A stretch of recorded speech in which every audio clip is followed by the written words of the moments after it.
Bonjour, bonjour, ici Véronique Hubert, votre formatrice et conseillère en entreprise agricole, spécialisée dans l'animal de compagnie et en particulier le chien et le chat. Alors, dans le cadre du guide gratuit que nous allons diffuser auprès des éleveurs débutants et des futurs éleveurs, nous allons parler aujourd'hui d'un module qui est consacré à la confirmation. Et dans ce petit chapitre, nous allons voir un petit peu de quoi il en retourne. Donc la confirmation, c'est quoi?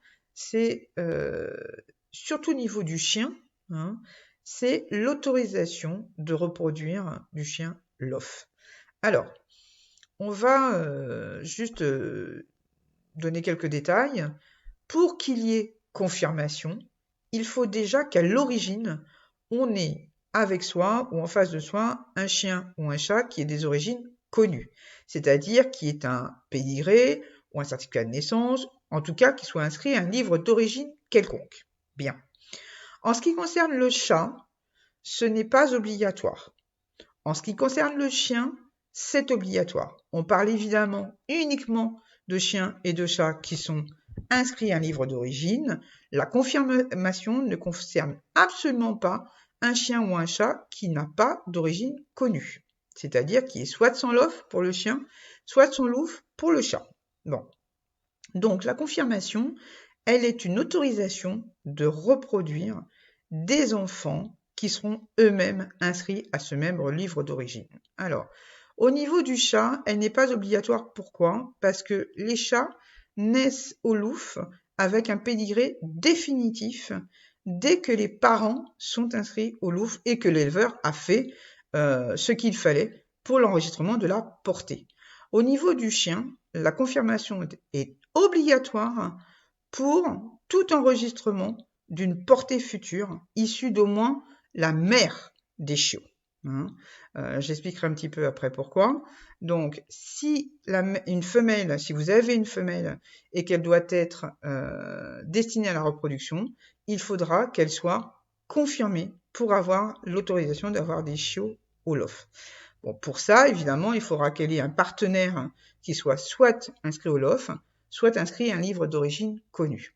Alors, quand je dis seulement la mère surtout, et obligatoirement la mère, c'est tout simplement parce que le père peut très bien, par exemple, être un chien étranger. Donc, soit venant d'un pays étranger et donc avec un pédigré d'export qui devra être confirmé si le propriétaire est établi en France, pour qu'il ait, lui, l'autorisation de reproduire, soit bien, vous avez une femelle qui doit être saillie par un mâle qui se trouve à l'étranger, vous allez à l'étranger faire saillir votre femelle, vous revenez avec le pédigré du mâle, hein, parce que souvent, et surtout s'il n'a jamais reproduit en France, vous revenez avec la copie du pédigré du mâle et vous enregistrez votre portée hein, pour justement que les chiots soient au lof. Donc ça veut dire que le père n'a pas d'obligation d'avoir la confirmation.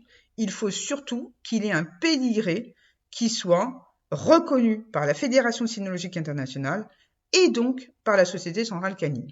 Donc je répète, au niveau du chien, pour que les chiots soient au lof, il faut que la mère minimum soit confirmée et pour le père, soit il vient de l'étranger et s'est établi en France et doit être confirmé à l'aide de son pédigré d'export, soit il habite à l'étranger et dans ce cas, si c'est vous qui allez à la SAI, eh bien, le père n'a pas besoin d'être confirmé. Par contre, il vous faut absolument la copie du pédigré de ce mâle pour pouvoir enregistrer les chiots ensuite à la Société centrale canine.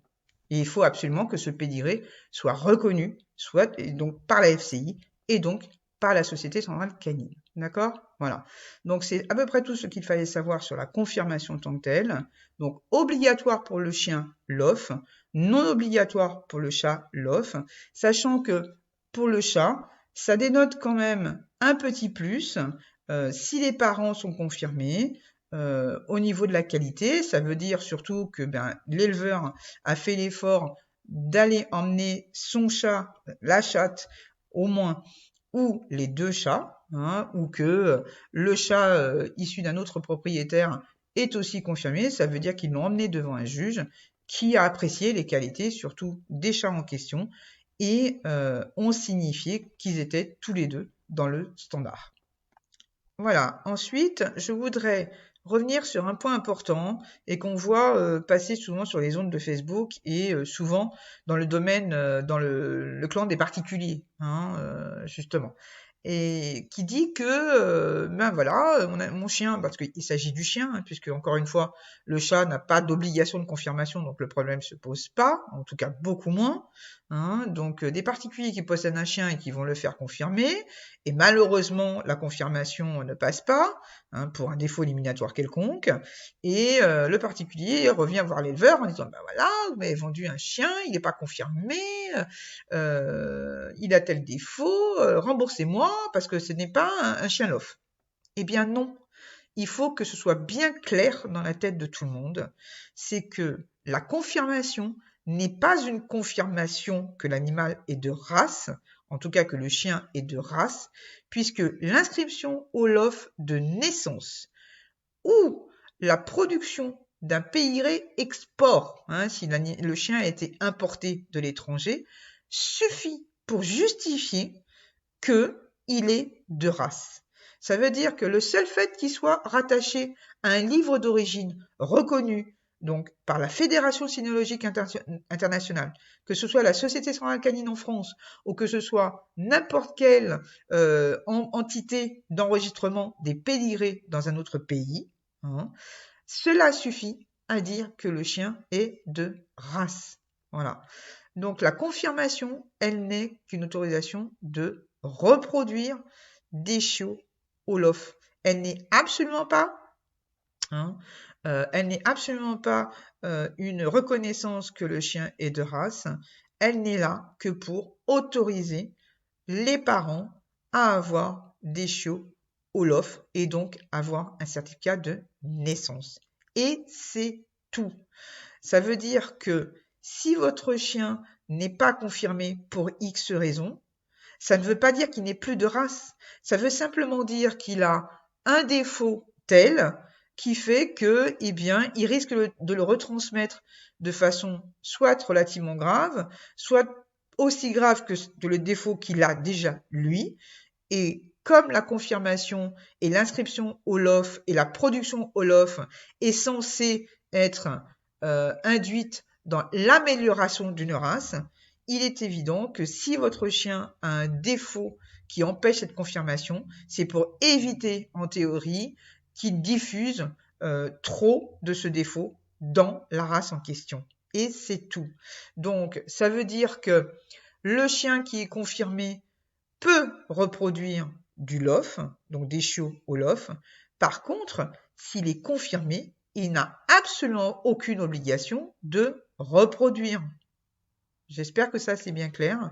Donc au niveau du chat, la confirmation n'est pas obligatoire, mais ajoute un plus, hein, au niveau de la production de l'éleveur. C'est-à-dire que si le chat est confirmé, en plus de tout le reste, on peut imaginer que, comme il est passé devant un juge qui a approuvé les qualités du chat en question, eh bien qu'il ait des qualités plus importantes au niveau du standard et donc plus à même de reproduire ces qualités. Au niveau du chien, c'est obligatoire, le problème ne se pose pas. Un chien qui veut reproduire doit être confirmé en France s'il est né en France ou alors s'il appartient à un propriétaire français parce qu'il aurait été importé d'un pays étranger. D'accord ? Voilà. Donc ça, c'est vraiment important de le savoir parce que justement, ce sont des fausses idées, hein, qui se promènent. Je l'ai encore vu il y a quelques jours, issu d'une éleveuse et de quelqu'un d'ailleurs qui tenait un groupe, où elle soutenait mordicus que le chien n'étant pas confirmé n'était pas LOF. Non, le chien est au LOF de part de sa naissance et quand il est confirmé, il obtient un pédigré. Donc, à la naissance, il obtient un certificat de naissance et une fois adulte, s'il est confirmé, il obtient un pédigré. Au niveau du chat, il a un pédigré définitif de naissance.